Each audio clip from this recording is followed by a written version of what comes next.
Halo teman-teman semuanya, saya punya cerita yang sangat horor. Pengalaman ini mungkin pernah terjadi ya dengan teman-teman. Wah, pokoknya ceritanya ngeri sekali. Masa kecil saya hampir digondol wewe gombel.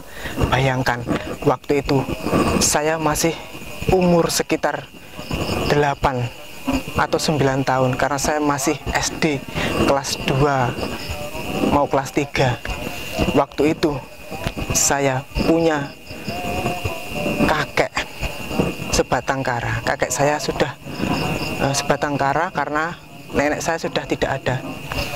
Dan rumah kakek saya di pelosok desa yang sangat terpencil, di dalam perkampungan yang jarang sekali orang tinggal. Pada saat itu saya masih kecil, saya ingin main ke tempat kakek saya. Bayangkan, masih kecil main ke rumah kakek saya. Terus ketika sore hari, saya tidak boleh pulang sama kakek saya. Jadi saya bingung, gimana ini, mau nginep atau mau pulang. Akhirnya saya coba untuk nginep di rumah kakek saya di pelosok desa. Tidak ada rumah samping kanan kirinya. Itu sangat mengerikan. Dan kakek saya itu suka bakar-bakar dupa kalau waktu itu. Dan ketika sudah masuk maghrib, kemudian malam jam 10 malam, saya tidak bisa tidur di sana. Benar-benar gelisah waktu itu. Bayangkan teman-teman, gelisah sekali, tidak bisa tidur. Akhirnya saya buka pintu, saya niat pulang. Nah, ketika itu saya buka pelan-pelan pintunya. Tahu sendiri rumah zaman dulu masih kayu dan masih papan triplek itu, kalau bahasa sekarang itu apa itu, masih rumah welit gitu zaman dulu. Dibuka sangat horor sekali teman-teman. Dan saat itu saya keluar rumah, saya tutup. Akhirnya saya jalan, saya lewat belakang, gelap sekali. Waktu itu belum ada yang namanya listrik, belum ada yang namanya lampu-lampu di jalan, belum ada teman-teman. Waktu itu masih pakai oncor yang di bambu itu dibakar, atau kalau nggak pakai ublek ya, dimar kalau zaman dulu orang Jawa bilangnya. Nah, terus saya saat itu tidak pegang dimar ataupun ublek ataupun oncor, saya tidak pegang waktu itu teman-teman. Jadi saya cuma berjalan, gelap sekali, tidak kelihatan sama sekali. Dan jalannya itu, di belakangnya itu ada yang namanya pohon bambu. Pohon bambu itu banyak sekali pohonnya, itu sampai tinggi, terus melengkung tinggi, melengkung ke atas jalan. Dan jalannya itu sempit ya, mungkin sekitar 2 meter atau 3 meter. Dan bambunya itu melengkung menutupinya, itu banyak sekali bambunya. Dan saya itu lewat itu, padahal itu angker sekali tempatnya. Itu pernah terjadi peristiwa di bambu itu, ada orang yang gantung diri di situ. Dan saya coba melewati itu ya, tidak masalah. Saya coba untuk berani meskipun jantung rasanya mau copot ya, karena masih kecil. Saya cuma ingat apa kata ibu saya, kalau kamu lewat tempat-tempat angker nak, jangan lupa berdoa. Jadi saat itu saya cuma bisa baca Bismillahirrahmanirrahim, Allahu Akbar, Bismillahirrahmanirrahim, Allahu Akbar. Yang penting baca doa, niat jalan. Saya tidak berani lihat ke atas. Saya terobos itu lewat bawah pohon bambu yang melengkung tadi, lewat pelan-pelan sambil doa Bismillahirrahmanirrahim. Itu ada suara di atas itu, rusak kayak suara tupai loncat, tapi terus menerus gitu loh teman-teman.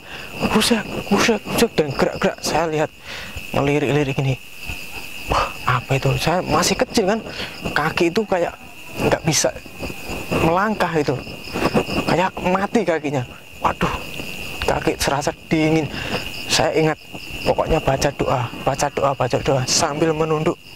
Itu sangat takut bener itu teman-teman. Kalau ingat itu masih traumanya itu masih terasa sampai sekarang. Bayangkan masih SD kelas 3 lewat di tempat angker sendirian. Dan itu katanya di pohon bambu itu adalah wewe gombel. Dan wewe gombel sukanya di pohon bambu yang melengkung. Dan itu benar-benar terjadi teman-teman. Itu ada sosok kayak putih-putih, itu mungkin wewe gombel ya teman-teman, karena keadaannya itu gelap, jadi saya tidak terlalu bisa melihat sosok itu gitu loh. Cuman saya bisa merasakan dan mendengarkan dia itu kerusak-kerusak kayak bermain-main di atas kepala itu. Tapi saya cuman doa. Mungkin kalau saya tidak baca doa, mungkin saya sudah dibawa, mungkin sudah diculik mungkin ya teman-teman. Karena waktu itu zaman dulu seusia saya itu banyak sekali yang diculik sama wewe gombel. Itu dicari pakai kentongan zaman dulu, dicari pakai kentongan itu. Nanti ketemunya biasanya jam 1 malam, jam 2 malam itu nangis di tengah-tengah pohon bambu itu biasanya itu. Dan waktu itu saya karena terus berdoa, akhirnya alhamdulillah dia tidak berani pegang saya, meskipun kaki saya rasanya dingin, pucat dan seperti orang mati, dingin sebenarnya. Saya beranikan, akhirnya saya lolos ya teman-teman dari tempat itu. Lolos, saya cuman lihat ke depan dan ke bawah.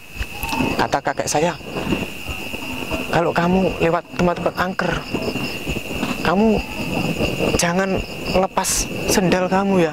Nanti kalau sendal kamu lepas, nanti dia malah katanya tuh aura kaki kita itu terbaca sama dia tahu bahwa kita itu takut.